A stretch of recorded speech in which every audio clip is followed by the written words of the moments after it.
Bonjour et bienvenue à toutes et à tous dans votre moment de positivité. Une pause pendant laquelle nous transformons vos problématiques d'entreprise en solutions.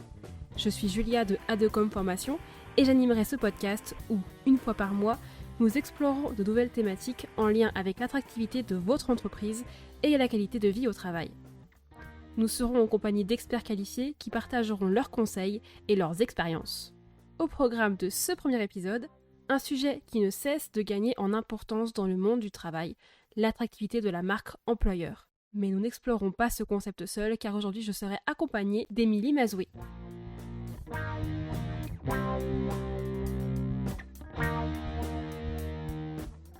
Bonjour Émilie. Bonjour. Est-ce que tu pourrais te présenter à nos spectateurs ? Eh bien oui, donc je suis formatrice en intelligence artificielle et en marketing. J'ai pas mal de sujets dans ma clientèle, notamment par rapport à des prestations ou des conseils que je donne en entreprise. Donc notamment au sujet du marketing, l'implémentation de l'IA, de la marque employeur. Il peut y avoir pas mal de sujets divers et variés. Ça dépend aussi des types d'entreprises, hein. Ça va de la PME à la grande entreprise, par exemple à Paris. J'interviens au niveau de toute la France. Je bouge pas mal. Alors, pour commencer, je vais me permettre de rappeler rapidement ce que c'est que la marque employeur. Cela ne vous aura peut-être pas échappé, c'est un sujet qui revient de plus en plus souvent ces dernières années. En simple, c'est l'image que projette une entreprise en tant qu'employeur, à la fois auprès de ses propres employés et des talents qu'elle souhaite attirer. Donc une bonne marque employeur peut transformer une organisation en un véritable aimant à candidats. Mais donc, Émilie, à quel process faut-il mettre en place pour se rendre attractive sur le marché du travail ? Alors plutôt, du coup, tu veux peut-être dire pour dynamiser les marques Par exemple. pour les entreprises. Donc effectivement, on peut avoir plusieurs leviers. On peut jouer sur, par exemple, une bonne image avec une identité visuelle carrée qui donne envie et qui soit en accord avec les valeurs des candidats. Souvent, la dimension des valeurs, c'est quelque chose d'hyper important dans la marque employeur de manière générale, tout simplement parce que les gens aujourd'hui comprennent que quand on travaille pour une entreprise, on va travailler pour un organisme qui a un pouvoir financier plus important, qui va avoir aussi un impact sur la société.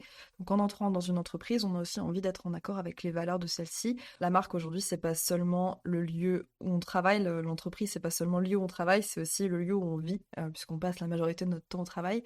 Donc les entreprises, elles doivent aussi valoriser ça à travers leur identité de marque, que ce soit par rapport à leur site internet, leurs réseaux sociaux, tous leurs différents supports, puisque c'est effectivement par la communication externe que ça va passer. Comment est-ce qu'on peut valoriser la marque employeur en communiquant sur ses valeurs, en faisant des actions qui vont dans le sens de ses valeurs, et également en mettant en avant aussi ce qui se passe en interne. On peut le voir notamment par exemple sur LinkedIn, certaines entreprises vont valoriser les actions qu'elles font, que ce soit au niveau des associations ou pendant leurs séminaires, comment est-ce qu'elles prennent soin aussi de leurs collaborateurs avec des interventions, mais il faut que ce soit au-delà de juste accompagner les collaborateurs sur cette dimension de séminaire. Il faut aussi qu'elles aillent un petit peu plus loin en validant les dimensions ambiance, en regardant un petit peu comment ça se passe en interne. Il y a une action qui est toujours intéressante à mettre en place, c'est le baromètre RH qui permet par exemple de prendre un petit peu le pouls. Moi je le préconise tous les 3 mois à peu près d'avoir un baromètre en interne. Il y a des super modèles qui existent où les entreprises peuvent également le faire par elles-mêmes. Donc d'implémenter ce truc-là qui peut être fait sous forme de questionnaire. On essaie d'éviter les questionnaires classiques à la Google Form, on va plutôt sur des outils comme Fillout ou Typeform qui vont être un petit peu plus dynamisants, ou même voilà, d'avoir des systèmes de prise un petit peu de pouls, que ce soit pendant les séminaires, les team building, etc., ou même au cours de l'année, pendant des temps forts, des déjeuners, des moments avec les différentes équipes. La marque employeur, elle peut vraiment se mettre en place de plusieurs façons. Moi, par exemple, j'ai un partenaire que j'accompagne sur la dimension qualité de vie et conditions de travail. Et donc, on a toute une newsletter, notamment au niveau de la communication interne, qui fait que on va pouvoir diffuser de l'information, faire comme des micro-cours qu'on va partager à ses collaborateurs, que ce soit pour faire de la veille de marché, mais aussi partager un petit peu les actualités du métier, proposer notamment des innovations, partager des vidéos qui sont un petit peu importantes pour sensibiliser les collaborateurs à certains sujets, et puis mettre en avant les actions que l'entreprise fait chaque mois, qui vont dans le sens de sa vision, de sa mission. Alors, je suppose que du coup, les opportunités d'évolution vont aussi pouvoir jouer un rôle dans cette attractivité et cette fidélisation du collaborateur. Alors oui, effectivement, si, les collaborateurs se projettent pas sur la durée, c'est compliqué pour eux s'ils voient un espèce de plafond de verre. Ça a été le cas, moi, quand je travaillais dans une agence, précédemment, dans mon ancienne carrière, effectivement, j'ai remarqué que souvent les collaborateurs partaient parce qu'en fait, on était sur, une structure qui était de petite taille et c'était pas toujours simple pour les personnes qui travaillaient en interne d'évoluer, de voir comment est-ce qu'elles pouvaient évoluer sur leur métier. Donc, effectivement, c'est pas la possibilité de toutes les entreprises, hein, d'avoir des grilles de salaire et d'avoir des perspectives d'évolution avec un système de cases ou d'augmentation dans le processus, que ce soit transverse ou vertical. Mais en tout cas, c'est important de leur faire comprendre qu'elles peuvent au moins monter en compétences, que ce soit par la formation, que ce soit par de l'accompagnement, de leur faire comprendre qu'elles peuvent aller gérer les équipes, mais aussi les écouter, faire en fonction de leur profil. Si elles ne sont pas forcément du genre à vouloir être manager, eh bien, c'est pas très grave, on va essayer de leur proposer un plan de carrière qui correspond à leurs besoins. C'est en ça aussi que l'entretien individuel qui doit être fait chaque année peut être peut-être augmenté en termes de fréquence et être peut-être plus actionnable. Effectivement, il y a quelque chose que je constate, c'est que la plupart des collaborateurs ne voient pas l'intérêt de l'entretien individuel, si ce n'est cocher la case de OK, on doit faire l'entretien individuel annuel pour faire un petit peu le point, mais on n'en sort pas vraiment avec des choses concrètes. S'il n'y a pas de plan d'action derrière et que le collaborateur ne voit pas vraiment comment évoluer en interne, ou en tout cas sur la durée, comment est-ce que lui, il peut croître de manière personnelle, ou il peut y trouver ses enjeux personnels, puisque certaines personnes, il faut prendre en compte aussi qu'elles ne sont pas toujours là que pour l'entreprise, hein. Des fois, elles viennent juste pour travailler, donc c'est comprendre aussi un petit peu les intérêts et les enjeux de chaque collaborateur. Si c'est juste pour effectivement la dimension pécuniaire, on n'est pas forcément obligé d'accompagner le collaborateur sur une dimension évolution de compétences si c'est pas forcément ce qu'il cherche. S'il préfère la routine et quelque chose d'assez stable, eh bien dans ce cas-là, on va le conforter là-dedans. Par contre, à l'inverse, quelqu'un qui va être plutôt ambitieux, qui a envie de monter rapidement les échelons, qui a envie de gagner un petit peu plus en rémunération, il va falloir aussi accompagner ce collaborateur-là pour lui proposer aussi une évolution de carrière qui soit adaptée à son besoin. Donc effectivement, les évolutions, il faut absolument accompagner les collaborateurs sur ces sujets. Plus tôt, tu parlais du baromètre RH. C'est un outil qui permet de mesurer le climat et le bien-être des collaborateurs en interne. Est-ce que tu aurais à l'inverse des outils qui permettraient de comprendre ce qui pourrait repousser ou attirer des candidats, mais plutôt en externe? Alors, ce qui les repousse, ça va être notamment les avis, hein. Forcément, le réseau communique et au-delà de ça, on a des outils aujourd'hui comme Glassdoor qui permettent de noter les entreprises, notamment en termes de vie au travail.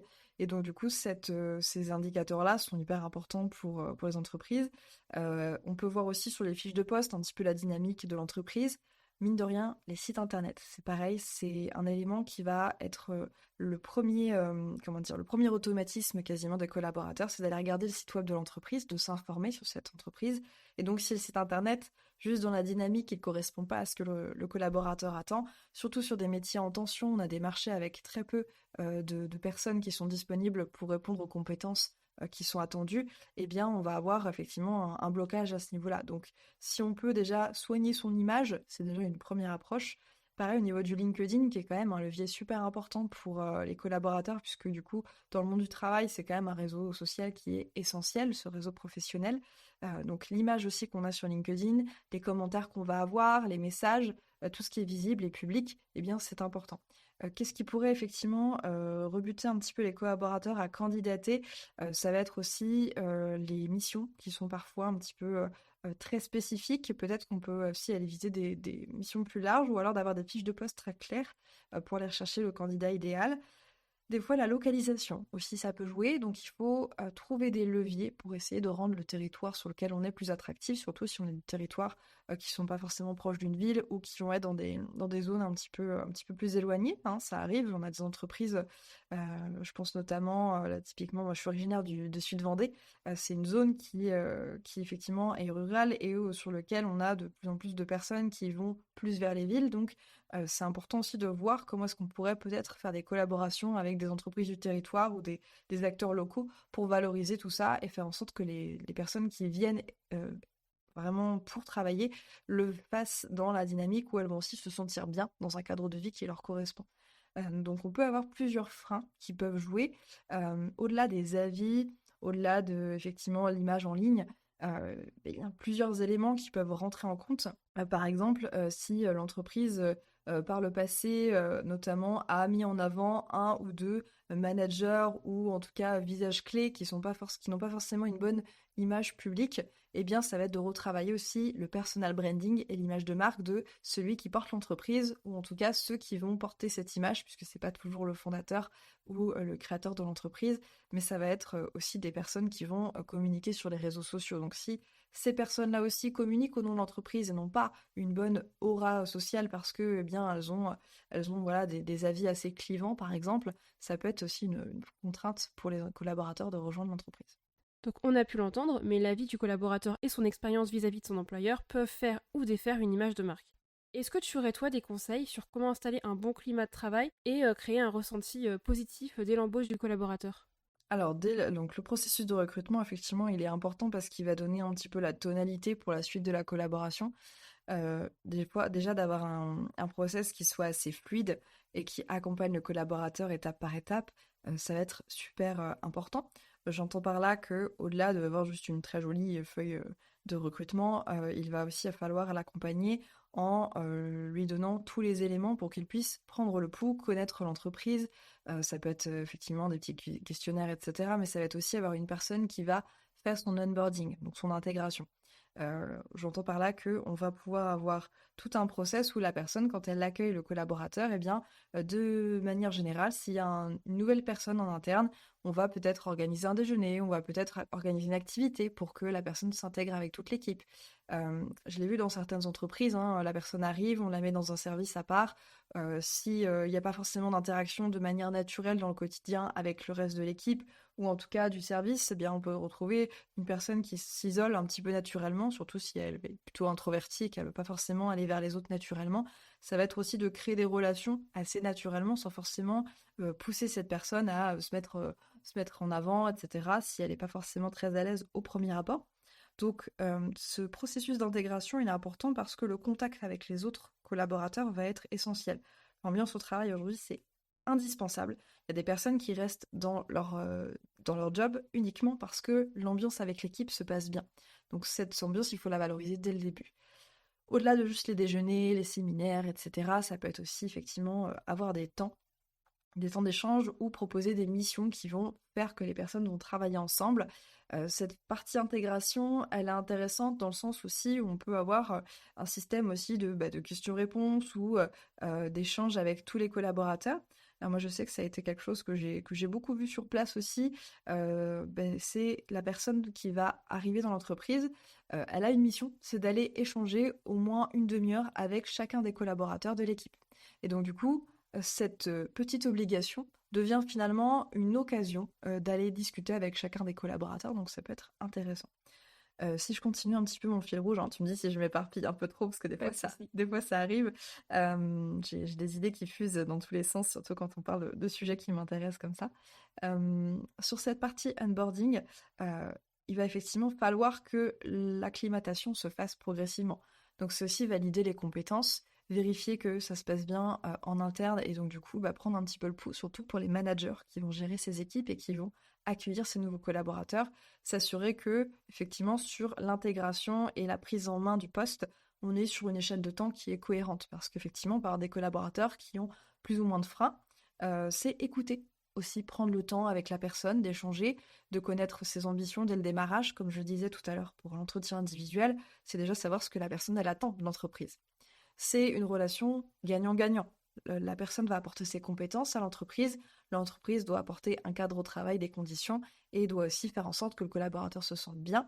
Donc c'est vraiment un deal pour le coup, et pour que ce soit gagnant-gagnant, il faut juste poser la question. Qu'est-ce que tu attends de cette expérience de travail? Qu'est-ce que tu aimerais? Quels sont un petit peu tes idéaux par rapport à ça? Et peut-être faire prendre le pouls, pardon, au bout un mois ou 2 mois, déjà voir. Ok, maintenant que ça fait un mois que tu as vu un peu les locaux, l'équipe, le travail, ton poste, qu'est-ce que t'en penses? Qu'est-ce que ça t'apporte? Est-ce que on est en phase là-dessus? Est-ce qu'il y a des choses sur lesquelles on peut t'accompagner? Et d'avoir cette culture de feedback, c'est quelque chose d'hyper intéressant parce que si on a cette habitude de prendre le pouls et de savoir où est-ce qu'en est la personne en l'écoutant, on comprend aussi que des fois, des ralentissements, ça vient aussi, non pas du travail, mais des fois du personnel. Voilà.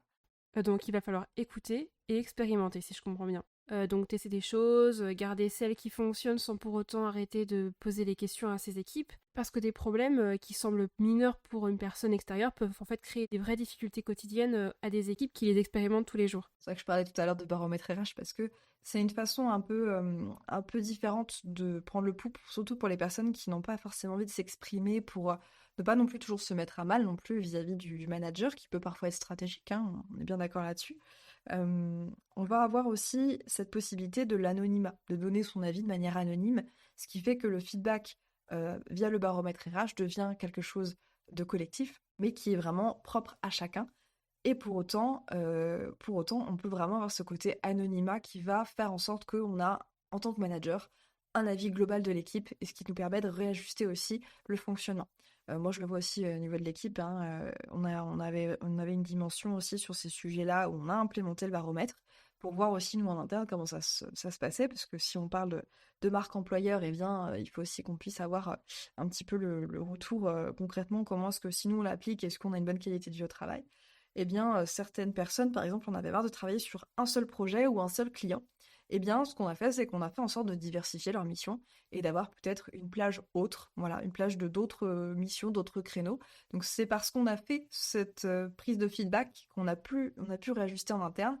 Et quelques mois après, on a repris le pouls et on s'est rendu compte que bah, les collaborateurs, ils se sentaient beaucoup mieux, ils étaient super contents qu'on les écoutait. On peut demander tout simplement aux gens qu'est-ce qu'ils attendent. Et souvent, contrairement à l'image qu'on peut avoir de certaines personnes qui mettent en avant, on a un baby-foot. Alors c'est très bien, les baby-foot, je dis pas, on a tous aussi nos petits plaisirs, mais d'avoir peut-être d'autres conditions de travail qui vont convenir à tout le monde, puisque tout le monde n'est pas forcément adepte de ce style de jeu. Peut-être qu'on peut avoir voilà, des jeux de société à disposition, mais aussi d'avoir juste des moments de partage ensemble dans l'équipe, ou d'avoir tout simplement bah, comment dire, des conditions de travail, du matériel efficace, puisque peut-être que la qualité de travail va aussi passer par le matériel et on ne s'est pas rendu compte parce qu'on n'a pas posé la question, mais peut-être que bah, tel ordinateur ou tel outil n'est plus fonctionnel. Typiquement, je le vois hein, sur des ordinateurs où il y a du ralentissement. Voilà, les ordinateurs sont pas nettoyés ou alors ils sont tout simplement vieillissants.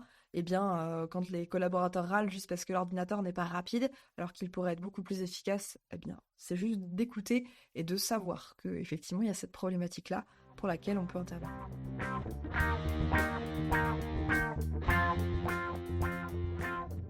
Et pour le départ du salarié, est-ce que tu aurais des préconisations? Alors, pour le départ du salarié, alors ça dépend effectivement du contexte, hein. Si on est sur un licenciement économique, un licenciement pour faute, est-ce que effectivement la personne elle démissionne, est-ce qu'elle part de son plein gré, etc. Moi, je vais parler de ma propre expérience quand j'étais salariée en agence de communication. J'ai effectivement choisi de partir parce qu'effectivement, bon, je suis profondément entrepreneur, donc j'ai choisi de partir. Mais en fait, je m'entendais bien avec mes collègues, j'avais un bon cadre de travail, j'avais des bonnes conditions de travail. Je partais pas pour une autre entreprise, je ne partais pas parce que je saturais ou parce que j'avais trop de travail, etc. J'avais un très bon contexte de vie, j'en étais satisfaite.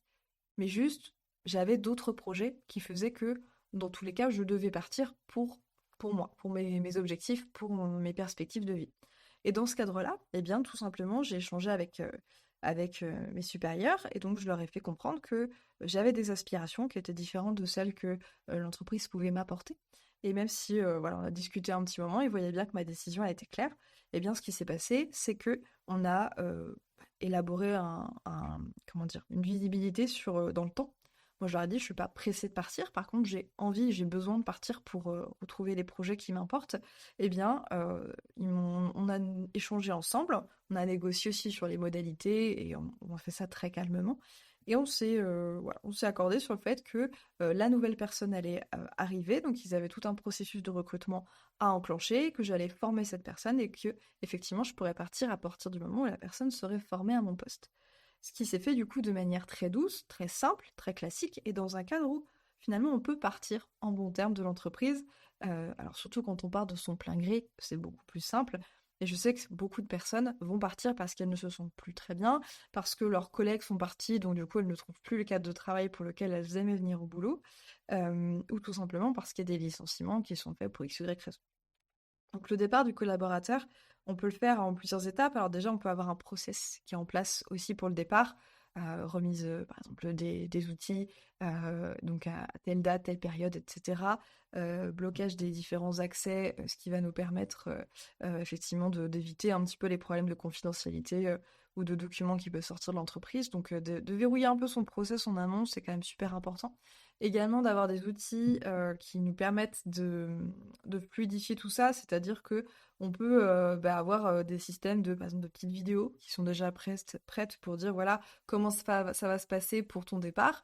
Typiquement, s'il y a une rupture conventionnelle et que la personne elle a le droit au chômage, c'est lui expliquer aussi les aides auxquelles elle a le droit, comment est-ce qu'il faut procéder et lui faire comprendre qu'on est là pour l'accompagner dans son intérêt. C'est-à-dire que si le départ se passe bien pour le collaborateur, généralement il se passe bien aussi pour l'entreprise. Parce que s'il n'y a pas forcément de conflit d'intérêt ou de blocage spécifique, notamment au niveau de la relation, c'est plus facile aussi sur le long terme parce que s'il n'y a pas d'épines, on va dire, sur le sujet, eh bien on va avoir un départ qui va être un petit peu plus agréable pour tout le monde. Et surtout, quand il y a des enjeux, un petit peu des rancœurs, on peut le voir des fois certains collaborateurs quelques années après ou quelques mois après, stratégiquement, vont être un petit peu hostiles et vont mettre en place des stratégies qui vont pas forcément être dans le côté positif pour l'entreprise. Donc, on va essayer de faire ça le plus intelligemment possible.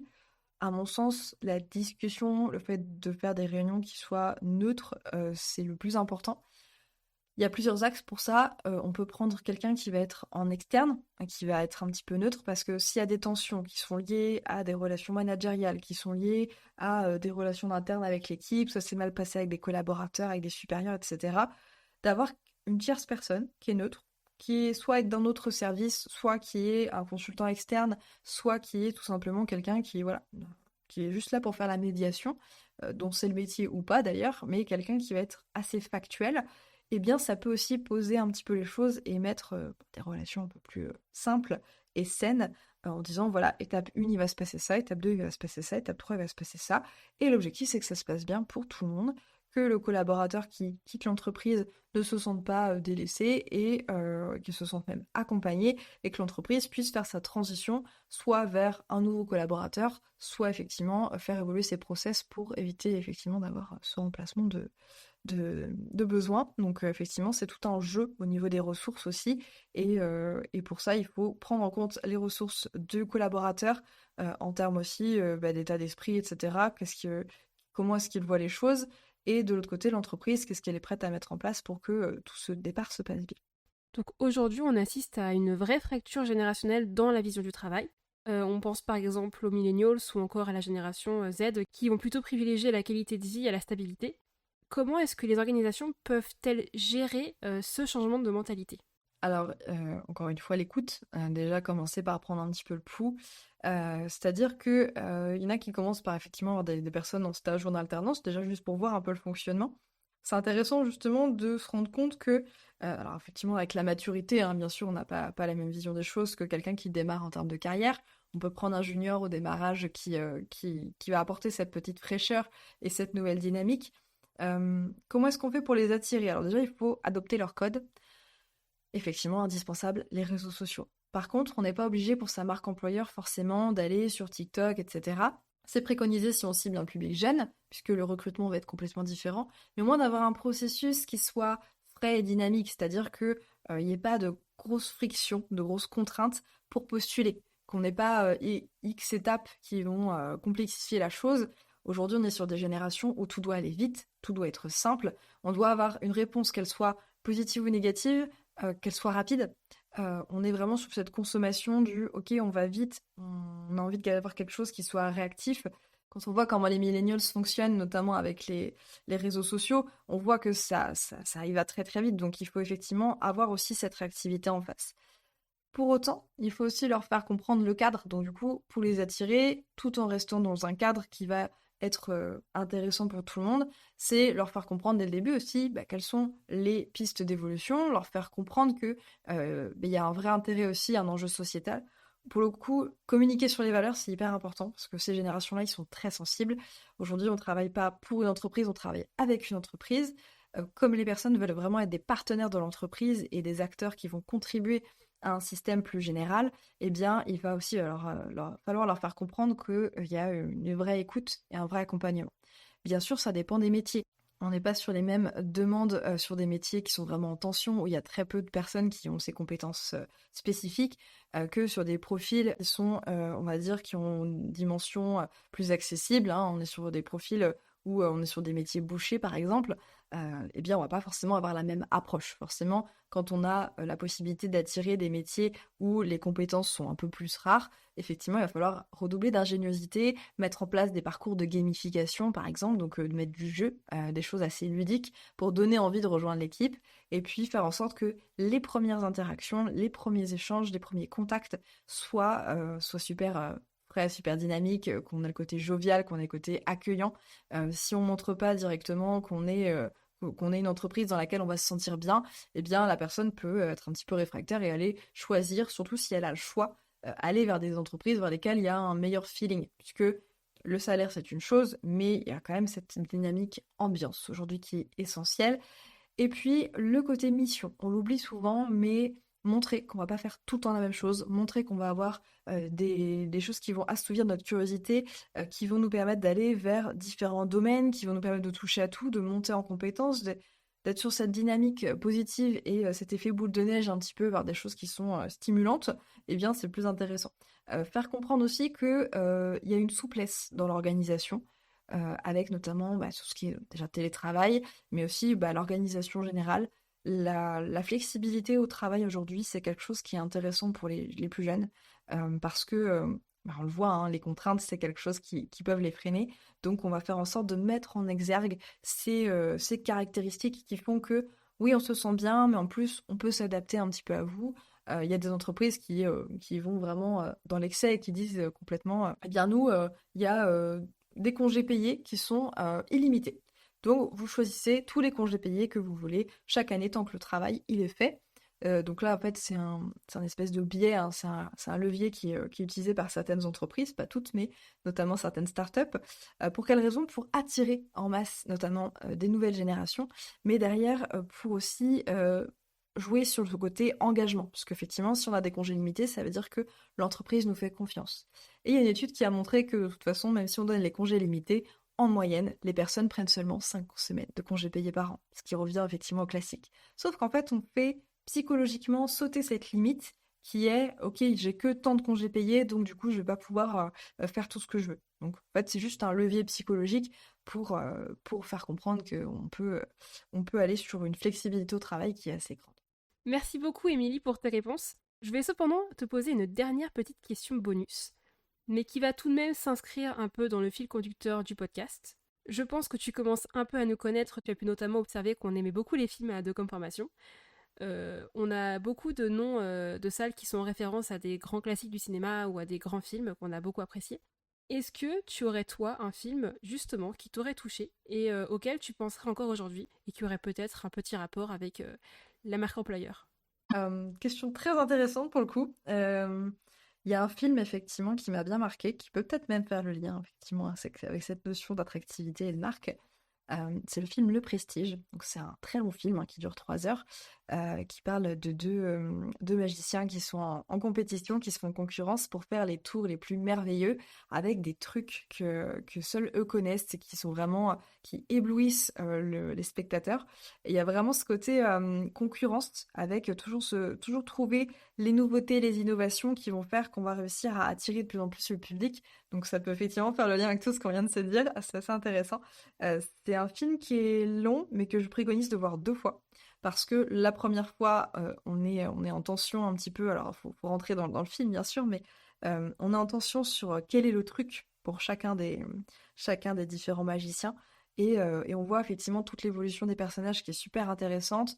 On voit même d'ailleurs des références historiques, comme Tesla notamment. Donc c'est assez intéressant, notamment sur tous ces sujets-là, de voir comment est-ce qu'on peut trouver toujours les nouveautés qui vont faire que on va pouvoir attirer le public, on va le rendre mémorable, ce spectacle qu'on met en place, ou en tout cas cette marque qu'on valorise. Et donc du coup, moi j'ai trouvé que c'était un film assez inspirant, et notamment le fait de le voir une deuxième fois en connaissant les trucs, c'est très très très chouette parce qu'effectivement on a une deuxième lecture, et c'est en ça que je pense que c'est quelque chose qui pourrait être intéressant. Donc si jamais vous avez envie d'écouter, de voir en tout cas le film Le Prestige. Je vous le recommande parce que c'est un vieux film, mais qui est plein de leçons et de morale. Et voilà, nous arrivons déjà au terme de ce premier épisode. J'espère que vous aurez passé un bon moment en notre compagnie et que cela vous aura peut-être inspiré à expérimenter dans le futur. Chaque organisation est unique et vous devez peut-être adapter ces conseils à votre propre contexte. Mais souvenez-vous, c'est à la portée de toutes les entreprises. Alors soyez curieux, testez de nouvelles choses et analysez les résultats, mais surtout, faites de votre entreprise un terrain de jeu où vos collaborateurs ont envie de rester et de grandir. On se retrouve dans un mois pour un nouveau thème passionnant et un moment de positivité. À très bientôt!